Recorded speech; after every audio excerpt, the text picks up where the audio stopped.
Inner cell mass, ठीक है। अब जो ये इनर सेल मास है इसका क्या काम है, ठीक है।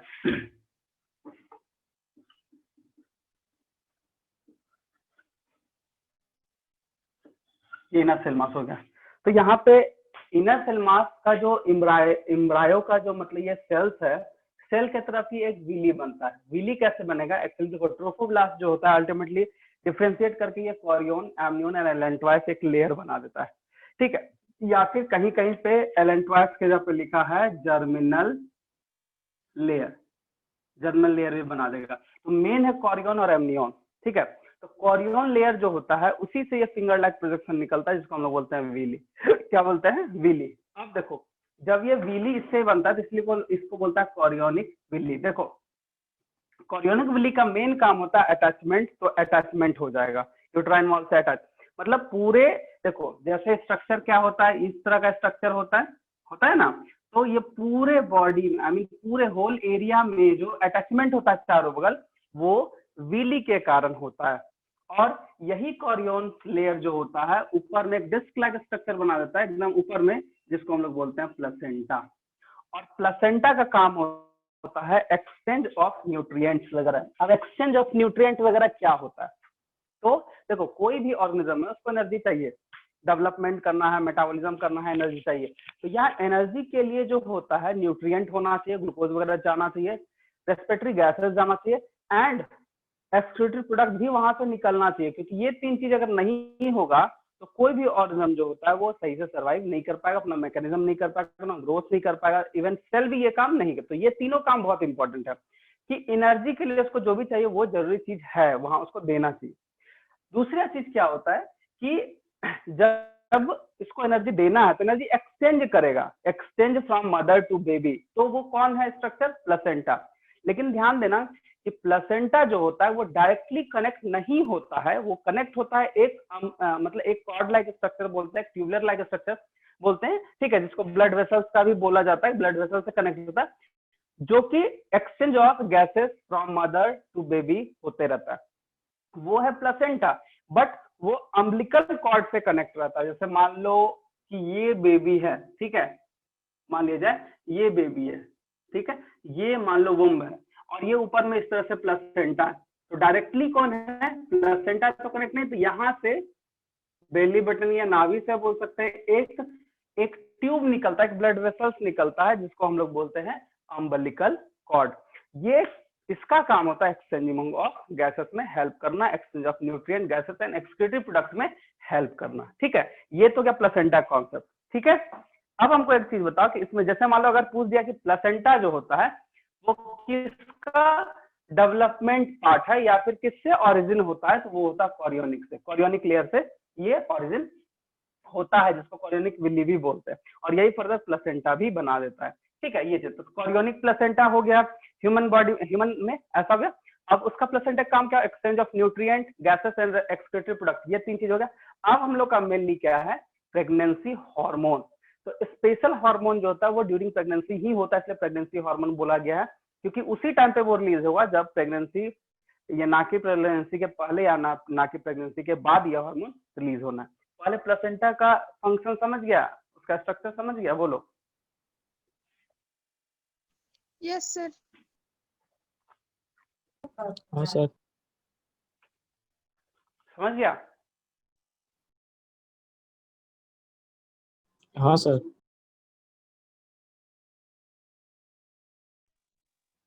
चलो अब हम लोग का नेक्स्ट जो है वो है प्रेगनेंसी हार्मोन, ठीक है।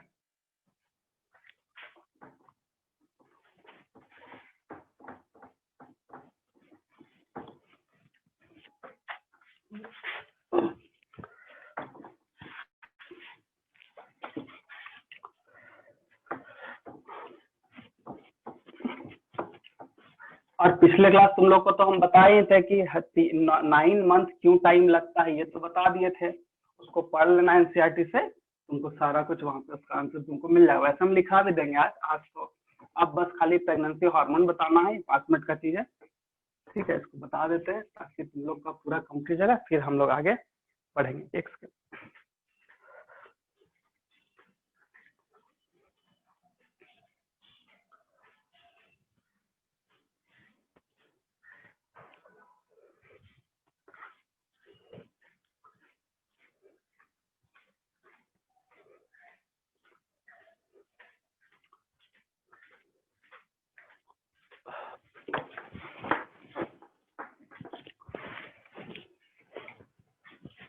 देखो अब हम लोग का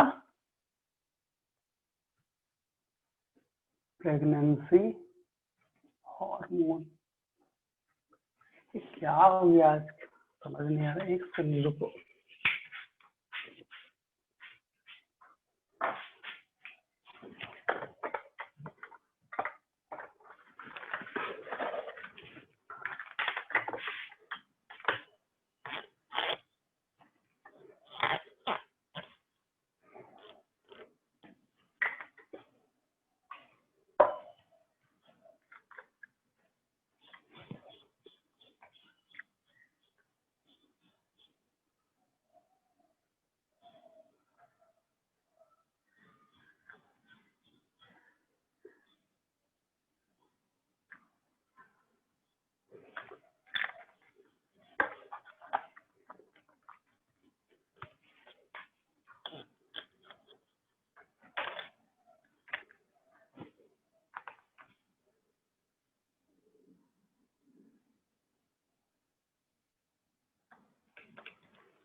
देखो अब हम लोग प्रेगनेंसी हार्मोन में सबसे पहले जो हार्मोन है उसको हम लोग बोलते हैं HCG, ठीक है। उसके बाद होता है HPL, उसके बाद होता है एस्ट्रोजन, उसके बाद है प्रोजेस्टेरॉन। देखो और इसी में एक हार्मोन होता है रिलैक्सिन। क्या होता है? रिलैक्सिन, ठीक है। तो सबसे फर्स्ट में जो हम लिखे हैं HCG, उसको बोला गया है human chorionic gonadotropin. Human chorionic gonadotropin, ठीक है। HPL का मतलब हो गया ह्यूमन प्रोलैक्टिन, ठीक है। उसके बाद होता है ह्यूमन प्लेसेंटल लैक्टोजन, ठीक है। एस्ट्रोजन नॉर्मल है, प्रोजेस्टेरोन नॉर्मल एंड रिलैक्सिन भी नॉर्मल ही काम करता है, ठीक है। अब देखो HCG जो है, एक्चुअली में HCG का काम होता है, ये मेंटेन करता है कॉर्पस ल्यूटियम को, मेंटेन कॉर्पस ल्यूटियम। अब अगर ये कॉर्पस ल्यूटियम मेंटेन होगा तो ये क्या काम करेगा? तो प्रोजेस्टेरॉन, इस वजह से ब्लड में जो होता है प्रोजेस्टेरॉन का लेवल जो होता है वो मेंटेन होता है, ठीक है। अब देखो HCS जो है उसको हम लोग बोलते हैं memory gland. HCS human chronic, ठीक है, क्रॉनिक सोमैटोट्रोपिन, ये लिखा जाता है, ठीक है। तो ये जो है ये डिफरेंशिएशन ऑफ या ग्रोथ ऑफ मेमोरी ग्लैंड में हेल्प करता है। इसीलिए बोला जाता है कि ड्यूरिंग प्रेगनेंसी फीमेल बॉडी में भी बहुत कुछ चेंजिंग है, मेमोरी ग्लैंड का ग्रोथ उस टाइम पे भी होता है। रिलैक्सिन है, तो रिलैक्सिन जो होता है ये भी मेमोरी ग्लैंड के डेवलपमेंट में हेल्प करता है, और सोमैटोट्रोपिन डेवलप के हेल्प में करता है, मेमोरी ग्लैंड डेवलप होता है। और HCS में क्या बताया कि ये मेमोरी ग्लैंड को ग्रोथ करने में हेल्प करता है, ठीक है। अब देखो रिलैक्सिन जो है, इसके अलावा मेमोरी ग्लैंड के अलावा ये फैसिलिटी प्रोवाइड फॉर पार्चुरेशन, ठीक है। ये पार्चुरेशन का मतलब सिंपल सा मतलब है कि एक्ट ऑफ बर्थ का जो मैकेनिज्म है ये रिलैक्सिन कराता है। और देखो प्रोजेस्टेरॉन एक ऐसा हार्मोन है जिसका काम होता है प्रेगनेंसी को मेंटेन करना। क्यों ऐसा बोलता है प्रेगनेंसी? क्योंकि वो यूट्राइन वॉल को मेंटेन करने का काम करेगा, और उसका मेंटेनिंग जो होता है वो HCG करेगा। अब HPL जो हो गया प्लेसेंटल लैक्टोजन। अब यहाँ पे HPL का क्या काम है? तो HPL जो होता है, ठीक है ना, उसका काम होता है कि मिल्क का प्रोडक्शन, क्योंकि आफ्टर बर्थ जब मिल्क का प्रोडक्शन होगा तो वहां पे भी काम है। देखो एक्चुअली हम HPL लिखे थे, HCF नहीं लिखे थे, लेकिन HCF और HPL दोनों को एक ही चीज लिया जाता है। अगर तुमको बता दे HPL इसको कॉमनली कॉल्ड जो है HCF भी बोला जाएगा, क्योंकि जहां पे सोमेटोट्रोपिन होगा उसका काम, तो प्रोलैक्टिन का काम होता है, एक तो लैक्टेशन प्रोसेस में हेल्प करते हैं आफ्टर बर्थ, और साथ में ग्रोथ मेमोरी ग्लैंड का भी ये काम करता है। और रिलैक्सिन का मेन काम क्या है, ये प्रोवाइड करता है पार्चुरेशन में, ठीक है। एस्ट्रोजन एंड प्रोजेस्टेरॉन का काम यही है, और एस्ट्रोजन जो होता है उसको सपोर्ट, प्रोजेस्टेरॉन को सपोर्ट करता है, क्योंकि FSH LH वहां पे सब, मतलब कहने का सिंपल सा मतलब है कि सारा कोई जो हार्मोन है ये कुछ ना कुछ प्रेगनेंसी के टाइम पे ही ये काम करे, उसके बाद नहीं करेगा। ऐसा नहीं कि प्रोजेस्टेरॉन का, क्योंकि देखो जैसे प्रेगनेंसी हो जाता है, क्योंकि ओवरी का जो प्रोजेस्टेरॉन है वहां जो है निकलना बंद हो जाता है, ठीक है, क्योंकि कॉर्पस लुटेयम वहां पे एक्ट करता नहीं है, वो सारा मैकेनिज्म आता है HPL के साथ में, कहने का सॉरी HCG के आने, मतलब HCG जो होता है वहां पे, क्योंकि ऐसे LH काम करता था, लेकिन LH ना होके HCG, क्योंकि ब्लड में प्रोजेस्टेरॉन लेवल को बढ़ा के हमेशा रखना पड़ेगा, तो ब्लड में कौन करेगा HCG, और ओवरी का बात करेगा तो LH काम करता है। ये चीज यहाँ पे होता है, यही हार्मोन है। अब देखो ये सब हार्मोन आफ्टर, मतलब बिफोर बर्थ, जब तक बर्थ नहीं हुआ तब तक ये काम करते रहेगा। तो स्पेशल टाइप का जो हार्मोन है ये HCG, HPL एंड रिलैक्सिन, ये 3 हार्मोन को हमेशा याद रखना, ये हमेशा पूछा जाने वाला चीज है। प्रोजेस्टेरॉन भी होता है, एस्ट्रोजन भी होता है, बट रिलैक्सिन का बहुत कम ही लोगों को याद रखता है। एनसीईआरटी में भी रिलैक्सिन है, तो उसको हम लोग वहां से नोट कर सकते हैं, ठीक है। यही है इसमें, इसमें कुछ पूछना तो पूछ सकते हो, कोई दिक्कत है तो।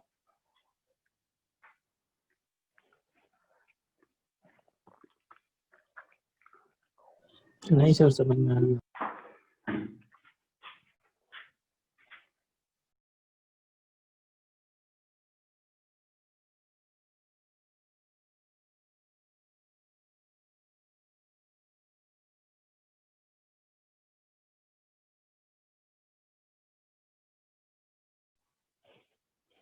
आ गया समझ में? बोलो। हाँ सर। ठीक है, तो ये प्रेगनेंसी हार्मोन है, बस इसी को नोट कर लो बस, और हम प्लेसेंटा के बारे में लिखा देते हैं, ठीक है, इसको बस नोट कर लो, जैसे लिखा है वैसे लिखना। HCL और HPL दोनों को एक साथ, HCS और HPL को दोनों को एक साथ लिख लेना, ठीक है ना, ज्यादा सही रहेगा।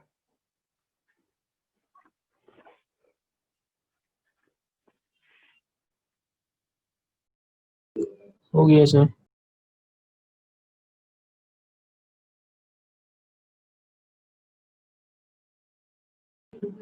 सर हो गया।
चलो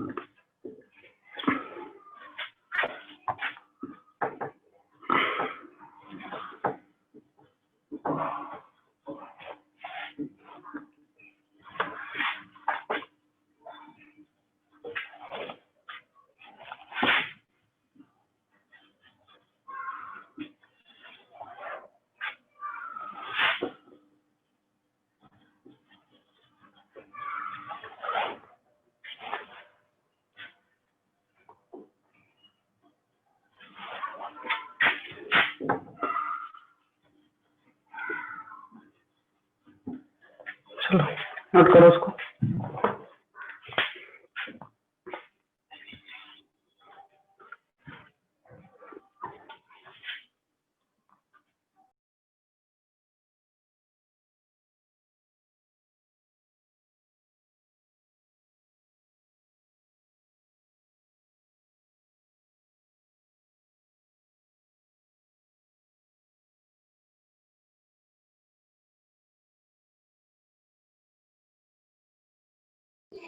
हो गया सर।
इस हार्मोन के बारे में तो सारा लिखा दिए थे ना हम, उसको हम नोट नहीं करा रहे हैं, उसको वहां पे नोट कर लेना, ठीक है।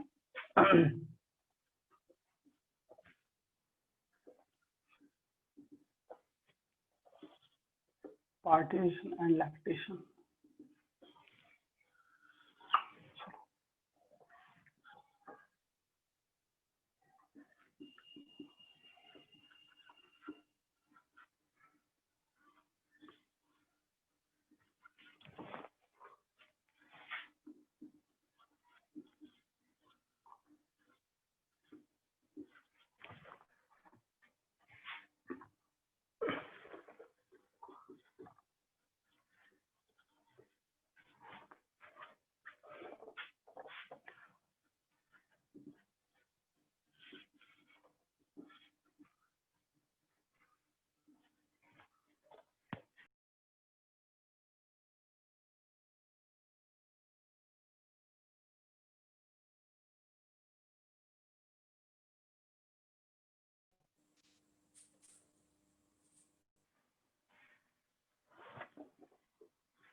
हो गया सर।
नोट करो।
हेलो, हुआ?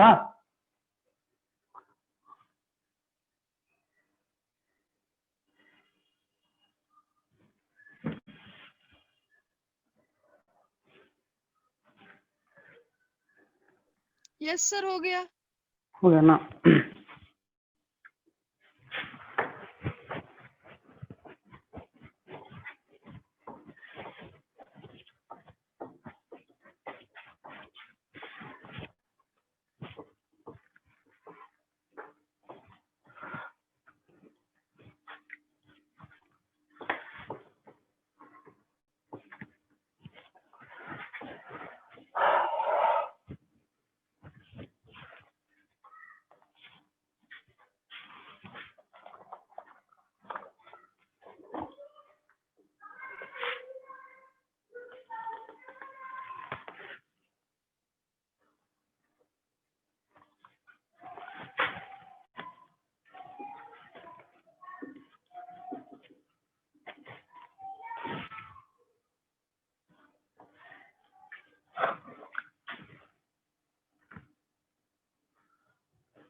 यही है इसका पॉइंट, ठीक है?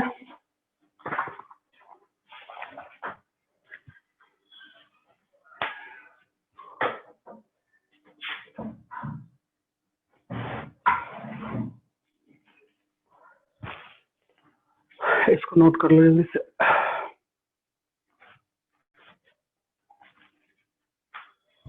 हो गया सर। हो गया ना? देखो, हाँ, तो इसमें बस एक ही चीज अब जो बचा है वो एनसीईआरटी से कर लेना, बहुत बेस्ट होगा। 4-5 लाइन ही है बस, जो 9 मंथ का जो टाइमिंग है ना, उस 9 मंथ में जैसे बताए थे पिछले क्लास में कौन सा ट्राइमेस्टर में क्या डेवलप होता है, 1 मंथ में क्या होता है, वो तुम एनसीईआरटी से कर लो। 3-4 लाइन, 4-5 लाइन तुम लोग अपने से बनाओ, उसमें जो जो इम्पोर्टेंट पॉइंट है बस वही लिखना और क्वेश्चन वहीं से तुम्हारा आएगा, और इससे कहीं क्वेश्चन बाहर अब नहीं आएगा, ठीक है ना, चाहे मेडिकल हो चाहे कहीं पे हो। लेकिन एनसीईआरटी को लाइन का जरूर रखना, आई मीन याद कर लेना, क्योंकि देखो वहां से क्वेश्चन पूछता है, ठीक है, जैसे डायरेक्टली पूछ देगा, कुछ कुछ ऑर्गन का नाम लेगा, बोला कब ये डेवलप होता है इन प्रेगनेंसी पीरियड, ठीक है, तो इस तरह का भी क्वेश्चन पूछता है और ज्यादा कुछ नहीं, तो वो चीज तुमको ध्यान रखना होगा, ठीक है। देखो अब जो है हम लोग का ये टॉपिक खत्म हो गया है, अब हम लोग नेक्स्ट क्लास स्टार्ट करेंगे जेनेटिक्स, ठीक है, क्योंकि जेनेटिक्स खत्म करेंगे, जेनेटिक्स बहुत जल्दी खत्म होगी क्योंकि अब उसमें लिखवाना है नहीं, लिखवा चुके हैं पहले, ठीक है, इसमें लिखवाना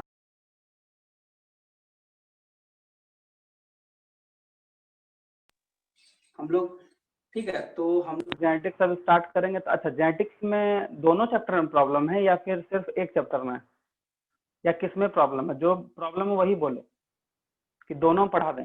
सर दोनों पढ़ा दीजिए। दोनों पढ़ा देते हैं, ठीक है ना। तो जेनेटिक्स में जो है हम लोग जेनेटिक्स आज रहने देते इतना ही, नेक्स्ट क्लास हम लोग फ्रेशली जेनेटिक्स से स्टार्ट करेंगे, ठीक है। आज के लिए तुम लोग बस 2-3 काम करना है, ठीक है, खासकर रिप्रोडक्टिव हेल्थ में। देखो रिप्रोडक्टिव हेल्थ में जो मेन इंपॉर्टेंट है डाटा वगैरह है, उसको हम ओवरव्यू कर देते हैं अभी 10-15 मिनट में, उसको समझ में। देखो उस पूरे चैप्टर में मतलब बर्थ कंट्रोल के बारे में बताया है एंड एसटीडीज को कैसे प्रिवेंट करना। Birth control in the sense कि क्या क्या रीजन हो सकता है पॉपुलेशन रेट का, I mean sorry population growth rate का क्या रीजन हो सकता है, उसको कैसे कंट्रोल कर सकते हैं। तो कंट्रोल के लिए तो कॉन्ट्रासेप्शन का जो मेथड है, बर्थ कंट्रोल का जो मेथड दिया है उसको तुम अच्छे से पढ़ना, उसका सारा एग्जांपल एनसीईआरटी से करो, कुछ आगे पीछे कहीं कुछ नहीं करना, इसमें नोट्स लिखाने का वैसे जरूरत नहीं है। हाँ एसटीडी है तो सेक्सुअल ट्रांसमिटेड डिजीज जो है वो पढ़ना बहुत इंपॉर्टेंट है, उसमें एग्जाम याद रखना क्योंकि एग्जाम्पल क्वेश्चन पूछा। और इस बार जो था मेडिकल 2020 में जो पूछा गया क्वेश्चन बहुत इजी क्वेश्चन था कि कौन कौन सा जो है एसटीडी डिजीज है, उसमें से कुछ कुछ ऑप्शन में था, 2-3 देख के लिखा हुआ था, तो वो चीज याद रखना। बाकी बात तो एसटीडी में और कहीं कुछ नहीं पूछता है, ठीक है ना। बाकी एसटीडी के लिए एक एड्स का हो सारा कुछ हम लोग ऐसा इम्यूनिटी में हम लोग पढ़े ही है, तो वहां पे पढ़ लेंगे।